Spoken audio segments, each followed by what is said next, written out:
সুপ্রিয় দর্শক, এইমাত্র পাওয়া রাতের সংবাদে আপনাদের স্বাগতম। শুরুতেই সংবাদ শিরোনাম। শুরুতেই জানাবো আধিপত্য বিস্তার নিয়ে সংঘর্ষ, গুলিবিদ্ধ হয়ে নিহত একজন। জানাবো ডাকসুর মধ্য দিয়ে নির্বাচনের ট্রেনে উঠল বাংলাদেশ, বললেন উপদেষ্টা ফারুকী। থাকছে বিস্তারিত। জানাবো ডাকসু নির্বাচনে দায়িত্ব পালনকালে সাংবাদিকের মৃত্যু। থাকছে বিস্তারিত। সর্বশেষ জানাবো ডাকসু নির্বাচন জাতীয় নির্বাচনের মডেল হিসেবে বিবেচিত হবে, বললেন স্বরাষ্ট্র উপদেষ্টা।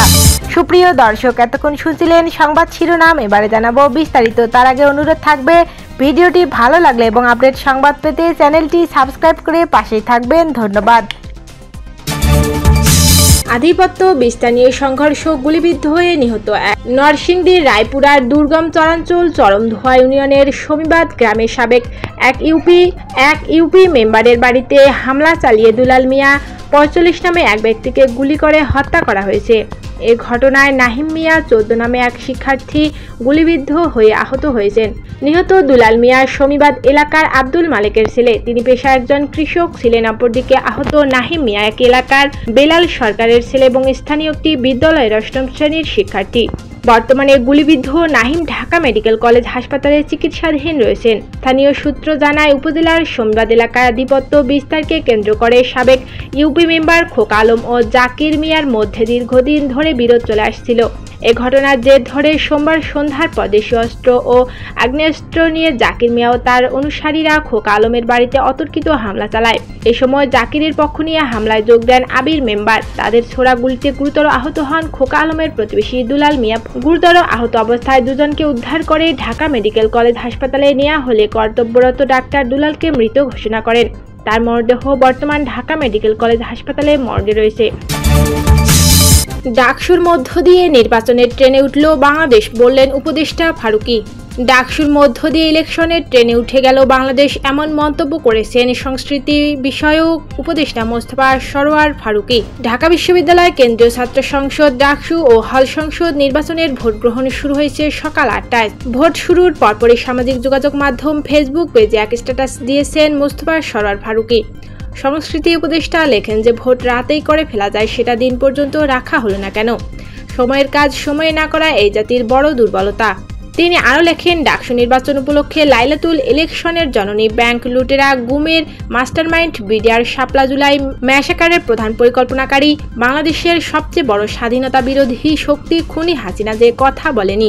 স্ট্যাটাসে তিনি আরও উল্লেখ করেন, ডাকসুর মধ্য দিয়ে ইলেকশনের ট্রেনে উঠে গেল বাংলাদেশ, এরপর চলবে জাতীয় নির্বাচনের ট্রেন। সবাইকে নির্বাচন মোবারক। ডাকসু নির্বাচনের দায়িত্ব পালনকালে সাংবাদিকের মৃত্যু। ঢাকা বিশ্ববিদ্যালয়ের ছাত্র সংসদ ডাকসু নির্বাচনের সংবাদ সংগ্রহ করতে গিয়ে মারা গেছেন চ্যানেল এস টেলিভিশনের সিটি রিপোর্টার তরিকুল শিবলি। দুপুর ১:৩০টার দিকে কার্জন হল এলাকায় লাইভ কভারেজ চলাকালে তিনি হঠাৎ অচেতন হয়ে পড়েন। পরে সহকর্মীরা তাকে দ্রুত ঢাকা মেডিকেল কলেজ হাসপাতালে নিয়ে গেলে জরুরি বিভাগের চিকিৎসক মৃত ঘোষণা করেন। চ্যানেল এস এর চিফ রিপোর্টার মোস্তাফিজুর রহমান জানান, সকাল থেকে শিবলি ডাকসু নির্বাচনের সংবাদ সংগ্রহ করছিলেন। টিএসসি থেকে কার্জন হলে গিয়ে লাইভ কাভার করার পর অফিসে ফেরার প্রস্তুতির সময় তিনি অসুস্থ হয়ে পড়েন। তার গ্রামের বাড়ি কুমিল্লার বুড়িচং উপজেলার এতবারপুর গ্রামে। টঙ্গীর বনমালা রোডে তার পরিবারের বসবাস। তিনি 2 মেয়ের জনক। ঢামেক পুলিশ ক্যাম্পের ইনচার্জ পরিদর্শক মোহাম্মদ ফারুক বলেন, শিবলিকে সহকর্মীরা অচেতন অবস্থায় হাসপাতালে আনেন। প্রাথমিকভাবে ধারণা করা হচ্ছে হঠাৎ অসুস্থ হয়ে তার মৃত্যু হয়েছে। ডাকসু নির্বাচন জাতীয় নির্বাচনের মডেল হিসেবে বিবেচিত হবে, বললেন স্বরাষ্ট্র উপদেষ্টা। ঢাকা বিশ্ববিদ্যালয় কেন্দ্রীয় ছাত্র সংসদ নির্বাচনে ডাকসু নির্বাচন এখন পর্যন্ত কোনো অপ্রীতিকর ঘটনা ঘটেনি বলে জানিয়েছেন স্বরাষ্ট্র উপদেষ্টা lieutenant general of Mohammad Jahangir Alam Chowdhury. তিনি বলেন, ডাকসু নির্বাচনকে জাতীয় নির্বাচনের সঙ্গে মিলিয়ে ফেলা যাবে না। ডাকসু জাকসু সহ যেসব নির্বাচন হচ্ছে এগুলো জাতীয় নির্বাচনের মডেল হিসেবে বিবেচিত হবে। সচিবালয়ে সাংবাদিকদের একথা বলেন স্বরাষ্ট্র উপদেষ্টা। এর আগে তার সভাপতিত্বে আইন শৃঙ্খলা সংক্রান্ত বৈঠক অনুষ্ঠিত হয়। স্বরাষ্ট্র উপদেষ্টা বলেন, ডাকসু নির্বাচন ভালোভাবে হচ্ছে। এখন পর্যন্ত আইন শৃঙ্খলা অবনতির কোনো খবর পাওয়া যায়নি। গণমাধ্যমেও অপ্রীতিকর ঘটনার সংবাদ প্রচার হয়নি, এটা আনন্দের খবর। উপদেষ্টা বলেন, ডাকসু জাকসু সহ যেসব নির্বাচন হচ্ছে এগুলো জাতীয় নির্বাচনের মডেল। ডাকসুর পর জাকসু সহ যে কয়েকটা নির্বাচন হবে সেগুলো ভালো পরিবেশে হবে বলে আশা করছি। আইন শৃঙ্খলা পরিস্থিতি সরকারের নিয়ন্ত্রণে রয়েছে জানিয়ে তিনি বলেন, এই পরিস্থিতিতে সুষ্ঠু এবং শান্তিপূর্ণ নির্বাচন করা সম্ভব হবে। প্রধান উপদেষ্টার ঘোষিত সময় অনুযায়ী ফেব্রুয়ারিতে একটি উৎসবমুখর নির্বাচন অনুষ্ঠানের জন্য সব ধরনের প্রস্তুতি নিচ্ছে স্বরাষ্ট্র মন্ত্রণালয়।